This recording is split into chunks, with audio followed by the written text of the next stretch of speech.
Okay, without further ado, so yeah, Sharon Hughes and Laurence Barnard, both with us today, doing a bit of a double act, I believe, which is a pleasure.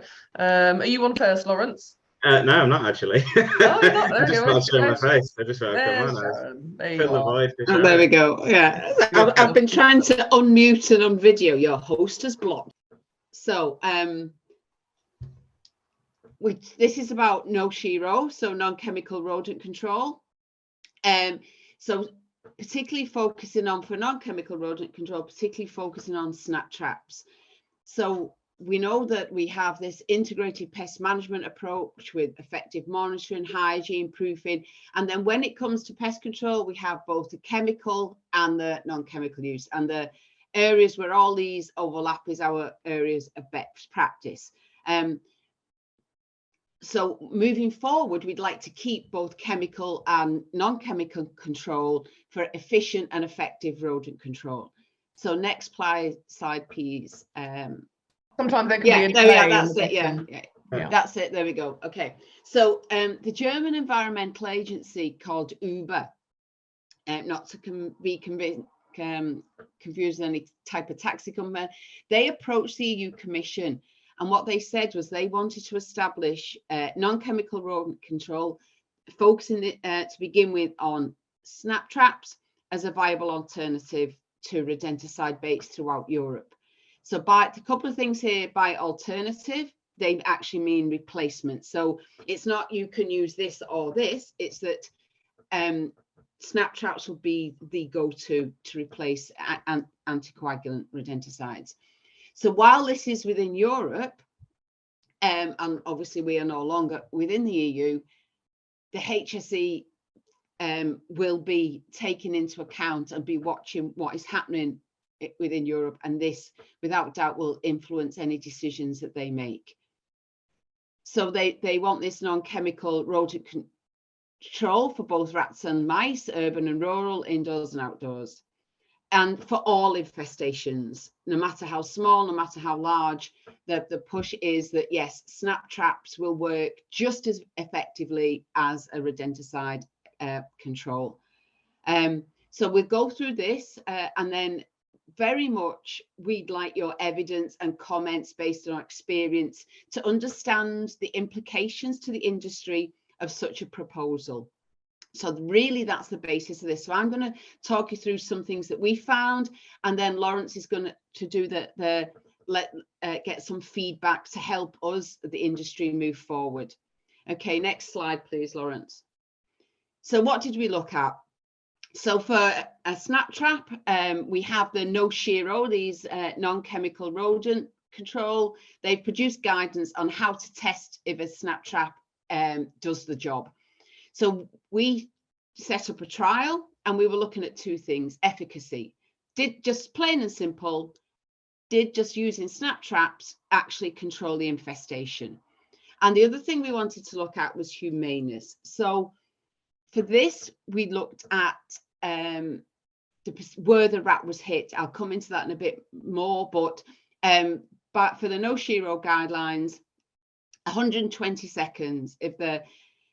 Obviously, if something kills straight away, that gets kind of a star. With humaneness, the longer it takes to kill, then the worse, or for the rodent to be going unconscious, then the more inhumane the snap trap is. And 120 seconds is kind of the cut off. Anything more than that, there is no requirements for snap trap providers to do any of these tests to say my trap kills 90% of animals within 120 seconds.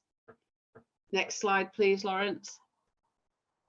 So the things that affect the humaneness of a snap trap are three things really. The impact momentum, that's with how much force that bar actually snaps down onto the rodent. And then the second one is the clamping force. Once the bar has snapped down, what's the force it then holds in place? Because obviously you don't want the bar to snap down, but then the rodent can like move out from under it. And then the other thing that impacts the performance is obviously the location of the body, on the body. If something strikes the back of the neck or hard across the heart, kind of instant death, instant unconsciousness, more or less instant death, or compared to, and Dave mentioned before, caught by the leg or the tail. So, and that then causes pain and distress because the animal's completely alive but caught. So these are the three things that impact. And what, for this study, what we were looking at is the location. Because obviously impact, momentum and clamping force, they're things to be looked at kind of in laboratory settings. So next slide, please. We looked at a cattle rearing farm that had an infestation of rats. So this is just, you can see cattle sheds, cattle accessories everywhere, the muck pit, the feeds, I mean, different levels, old and young. So generally they brought the cattle on, fed them up and then sold them on. So very much all day cattle coming and going. So this is the farm. We divide it up into areas, and everywhere you see a cross or a mark is a snap trap. Yeah, that's fine, that slide's fine. Yeah, is a snap trap. We used the, because we've tested this trial before with rodenticides, used exactly the same number as traps as we would have done rodenticide bait points, and that was 100. There's been criticism that because snap traps per night can only kill one, that for every bait point that we would have used a bait, I should have put 2 or 3 snap traps down. So as you can see, that would have been in some areas quite dense. And also when we come to the time involved, you can see that how much extra time that was involved. But for us, this was a comparative assessment. We would have used 100 bait points and have used 100 bait points. So we used 100 snap traps. Next slide, please, Laurence. We just used 100 of the big snappy. So we just asked pest controllers, guys like yourselves, what do you use the most common? We asked kill germ, what's a good seller? Let's just go with that. So that was the only reason we picked it. We had 50 traps in our tamper resistant bait box, the top right, and 50 in secured wooden tunnels. So we made these wooden tunnels, and there's our measurements, to just fit over the snap trap. And then there was a hole drilled in it. We secured the snap trap by wire into the hole. So these long wooden tunnels have the sides and a roof. There's no ground, there's no basement to it. So the base just sits on top of the ground. And so made of wood and no plastic floor or no wooden floor. So just see the different types of the way the rats accepted these. We acclimatized these for 19 days and then did 21 days trapping. And that was our setup. Next slide, please. So obviously with the tamper resistant bait box, the direction of approach was the rat runs through and then does a left turn and there's the trap. But as you can see from this rat here, this young juvenile, he kind of didn't go in that way. He'd hopped over and approached from the side and hence has got caught by just below the hips, below the legs. With the wooden tunnels that we made, the rats run through, and as you can see, just a straight run through. And the tunnel was just high enough just to, the rats couldn't run over the trap and out the other side. Once they were running through, they had to come in contact with the trap. So they're the two different directions. We looked at neophobia. So how number of traps were set? Was there a difference between the plastic and the wood? We also looked at the animals caught. We weighed, we sexed, we looked at species, alive or dead, where they were caught. So that gives us our insight into the animals caught. And then we looked at efficacy. So we had a pre-census, which I'll go into. So what was the status of the infestation beforehand? What was the status of the infestation after 21 days of trapping? We recorded all our time, and obviously we then recorded any incidents that we had and any non-targets. So that was our complete setup. We had 10 operator injuries. So they were basically the snaps going down on your thumbs. Most of them happened with the wooden tunnel, because in the boxes it was easy, you just reset the snap. In the wooden tunnel, you've got to reset it and structure the tunnel back over it, etc. Obviously, at exposure, we've got all the zoonotic diseases through handling the dead animals, the snap traps that have got urine, blood, feces on them from the animals that weren't clean killed or even were a clean kill. Non-target animals, we caught 4 apodemas. So while they are not protected and there's nothing, it's not illegal or anything to be catching apodemas, we actually weren't trying to catch them. We were trying to catch the rats. And of the apodemas, 1 was caught by the lower abdomen, which would have took more than 120 seconds. Next slide, please. So if we look at the risks, 3 of the rats were caught were still alive. So here's an example, again, young juvenile, which I'll come on to in a second, caught by basically the rat equivalent, the back of the knees. So there's no way that was a clean kill. And actually, when we walked near this, you could hear it vocalizing, which is really just a nice way of saying screaming. So when we approach it then, from a pest controller's point of view, we have to now know how to dispatch this quickly and humanely. So we were on about the the back of the head. That's how we do this. And of that, I pulled the trap out the box so to take the pictures so we could record where it was actually it. But obviously this was in the box. So that's the thing, you've got to open the box and then try and humanely call as quickly as possible, but the box or the tunnel are all in your way. When we looked at the target animals, the area of inspection, cannibalization was a problem. There were quite a few cannibalized, and we don't know. So say, for example, this rat, if this rat was cannibalized, is that before or after death? So for some of them, we don't know if they were caught by a non-quick kill area, and then they were cannibalized by other rats.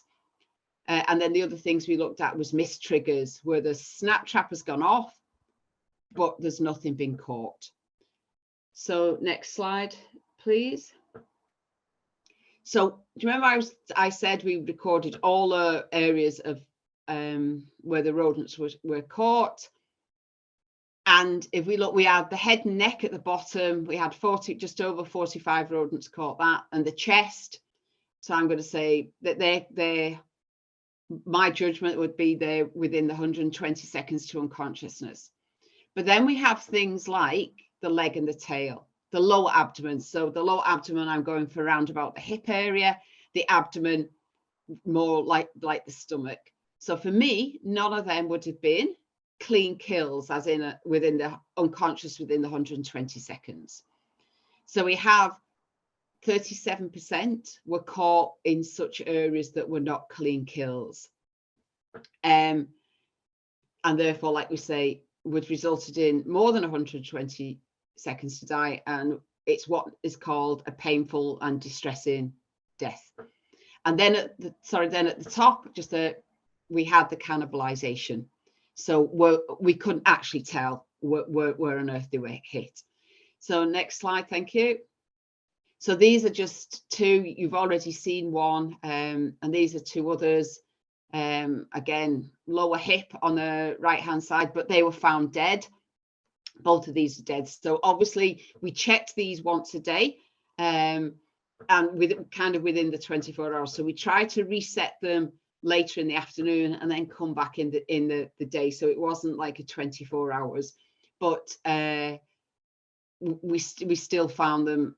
They were still dead. So obviously these haven't died a quick and humane death. So these are just an example of some of the rats. And you can see, which we'll come on to, that these are all juveniles.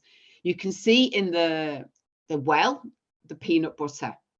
So we used peanut butter as our lure. Criticism from the NoCheRo, what we should have done was use peanut butter for 14 days.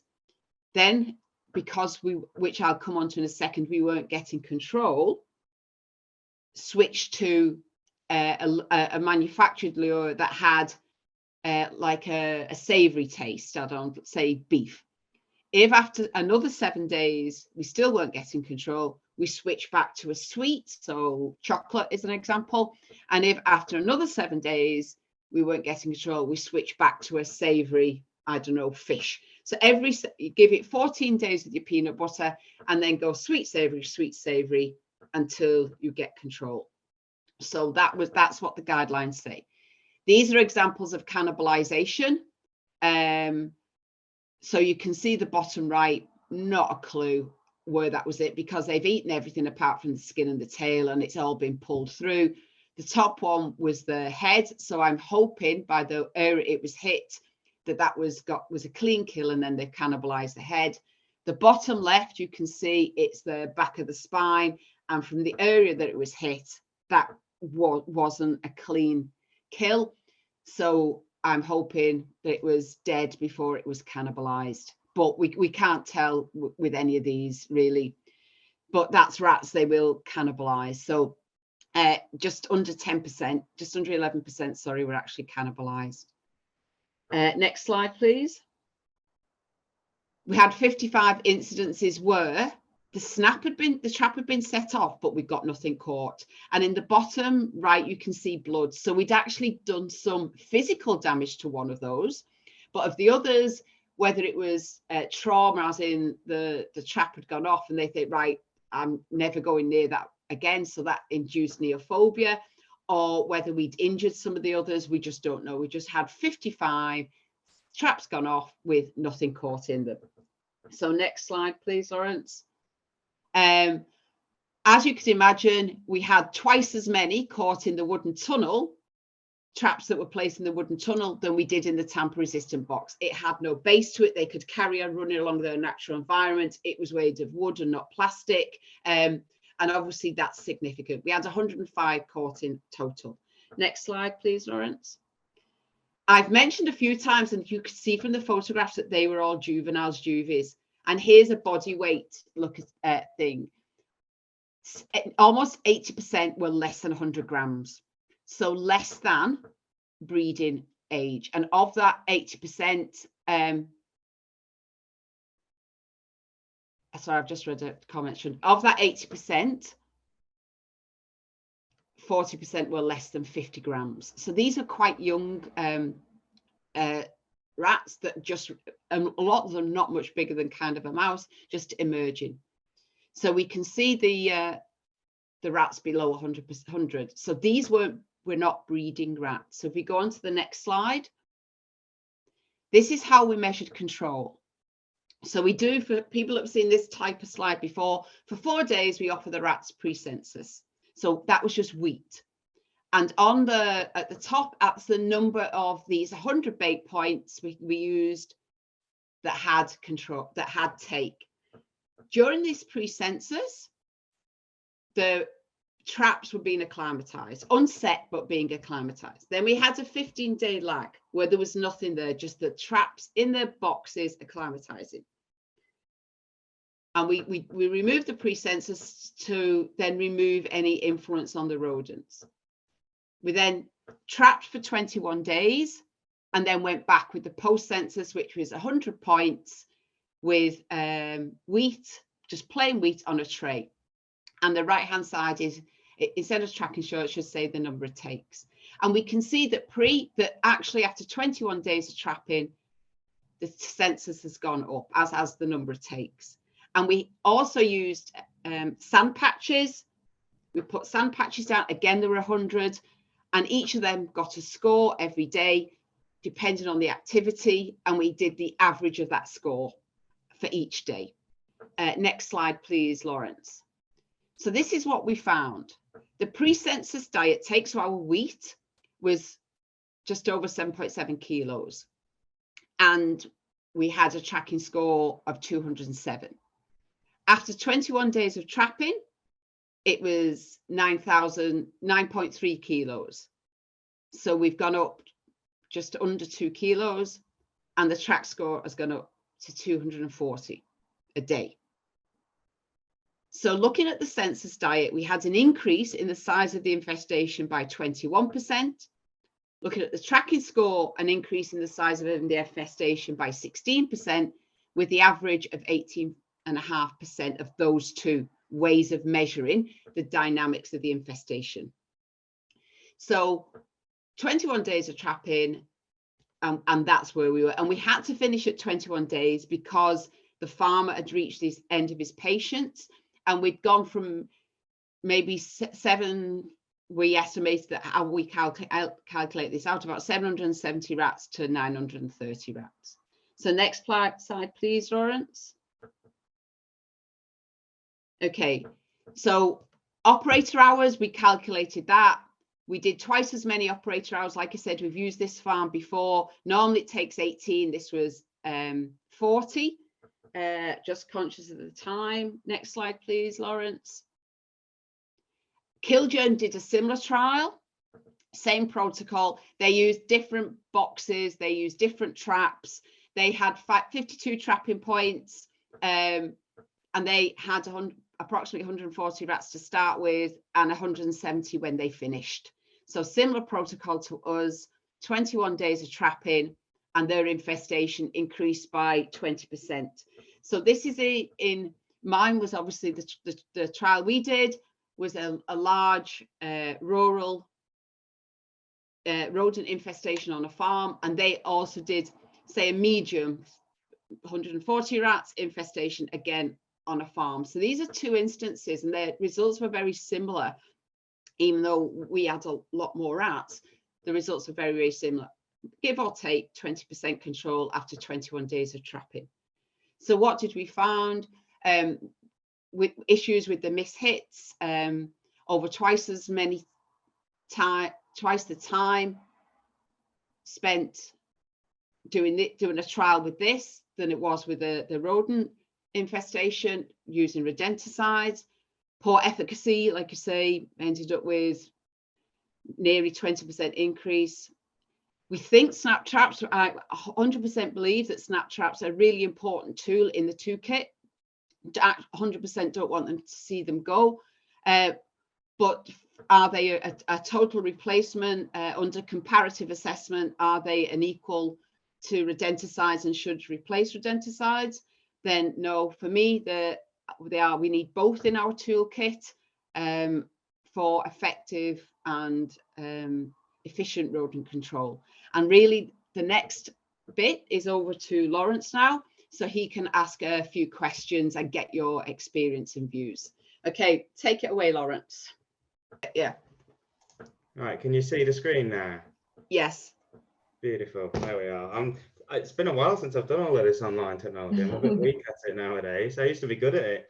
Anyway, yeah, as Sharon said, it'd be nice to get your sort of views, experiences, etc. So we're going to do a bit of a Q&A type session, but hopefully you can engage in this. If you're driving around listening to this in the van, then you might do, please don't get involved in this process. But if you're sat at home on a computer, then hopefully you can engage with this on your phone or on your laptop. So what we'd like you to do, if you can, you go to slido.com or scan that QR code at the bottom and type in, it should bring up to type in an event code, and just start typing in BPCA and it will come up with the BPCA Forum event code.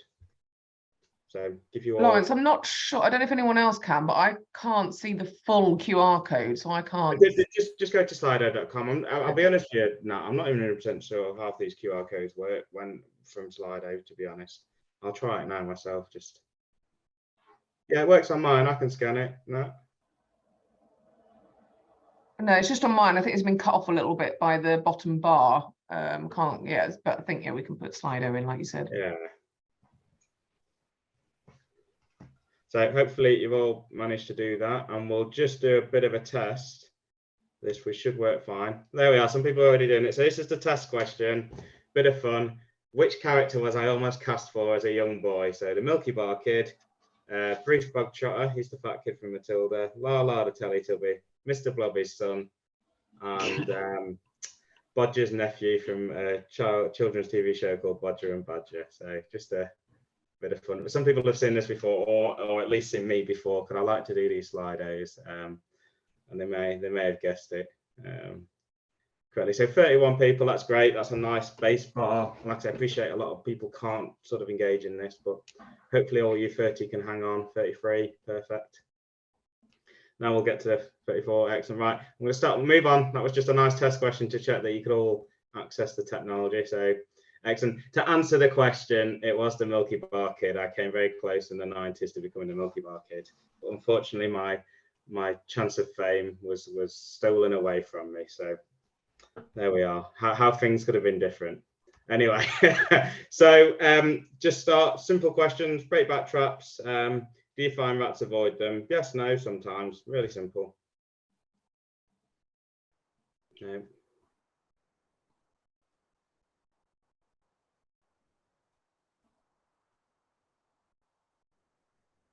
Yeah, again, so 35, perfect. Yeah, sometimes winning out. I certainly wouldn't disagree with that. Breakback traps. Do you find mice avoid them?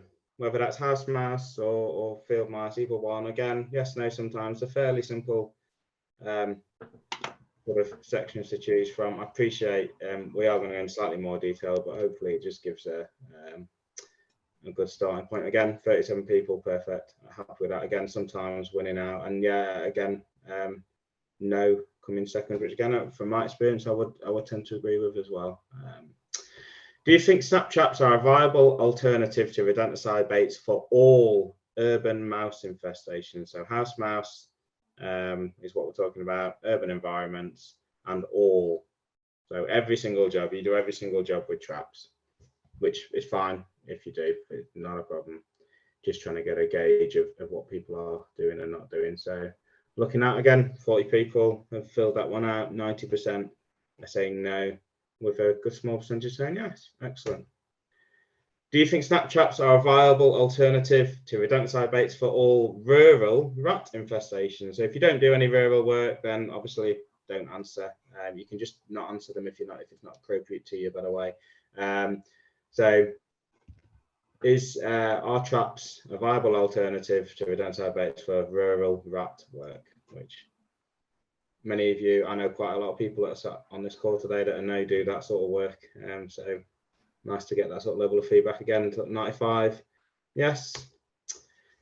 And does the size of infestation affect the level of control achieved with snap trap? So if it's a really big issue, do you find that affects your sort of level of control or not? Or sometimes?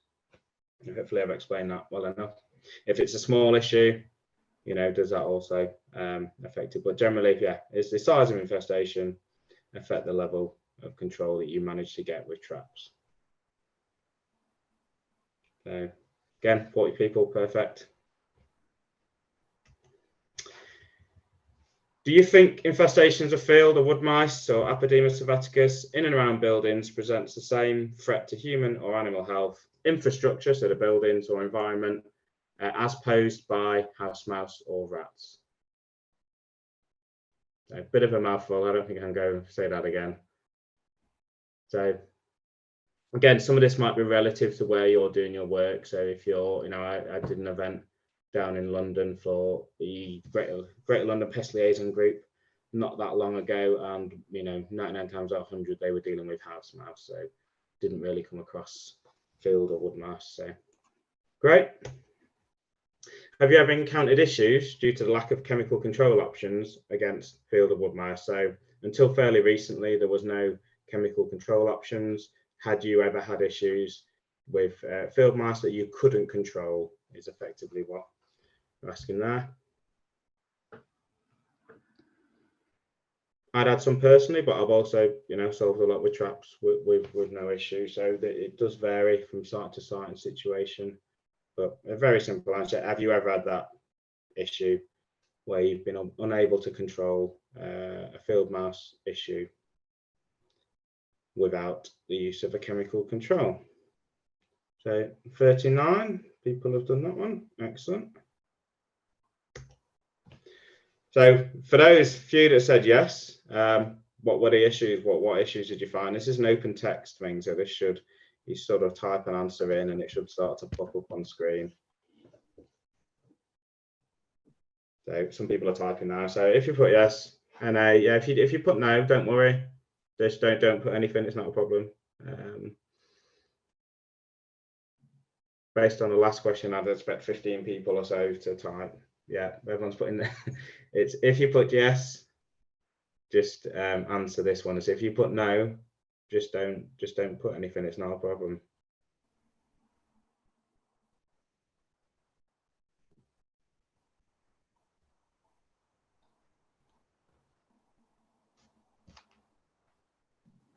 We're almost there on that, so we're not running that late behind time. Great, thank you. I can't see you, but I can almost feel your burning eyes burning at me. Excellent. So preventive measures, yeah. Unable to track, no legal, yeah. Inaccessible areas, yeah. Good shout. Availability. I personally had this issue on some sites where it's just the sheer volume. Quite simply, the sheer volume of them was just, and the building was almost impossible to proof because of the pure size of it. It was sort of 5-6 football pitches in size, to give some context. So excellent, that's fine. We got it for 15. That's excellent. Sorry if you didn't do it in time. I think it's the last one. Has the addition of Field of Woodmice to the cilantro label helped you solve infestations where trapping hadn't? So, you know, have you had those issues? Yeah, for a lot of people, not applicable, will fall into this, depending, like I say, where you work. But certainly, has it helped people on the ground? Yes or no, or not applicable to sort of where you work and the issues that you face.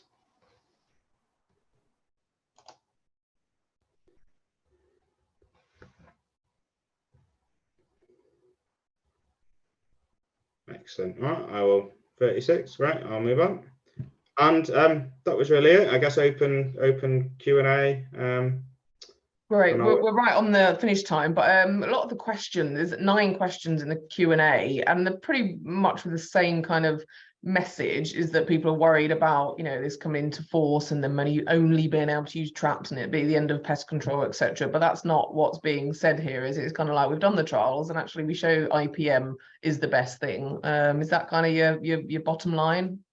Yeah, yeah, definitely. And industry are working so I mean, this is a trial BASF did, and Kilgerm did the same. This was when it very first came out, but industry are working together to also tackle this. I mean, by the used to be the RWD, the RCG, so the industry as a whole are working as well. So there are other things going on behind the scenes to gather more data, but yes.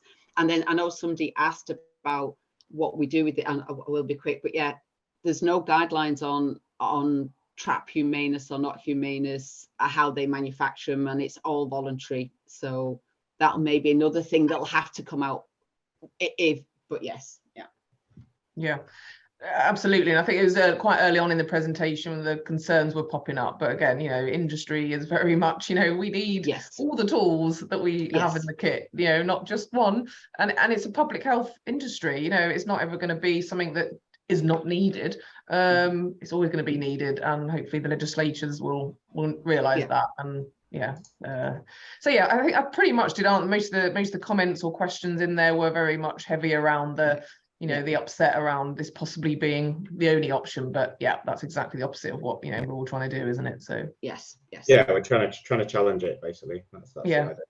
Good stuff. So, but if anybody else has got any other extra questions, Laurence and Sharon, you'll be sticking around for a bit, so you can see it in the chat section. Maybe have a chat to people. They can contact you at BASF as well easily. Yeah, you just have to search our names online and our numbers pop up. Everyone knows you. They'll be like, that's all right, I've already got your numbers in their phone. You'll be like ringing off the hook. Great, good stuff. No, it's a couple of minutes over, but that's good. It's an important subject. So again, I appreciate it, and I like the quizzing. Yeah, that's good. All right, thanks guys. Thanks so much. Right, thank you. Bye. Bye. Bye.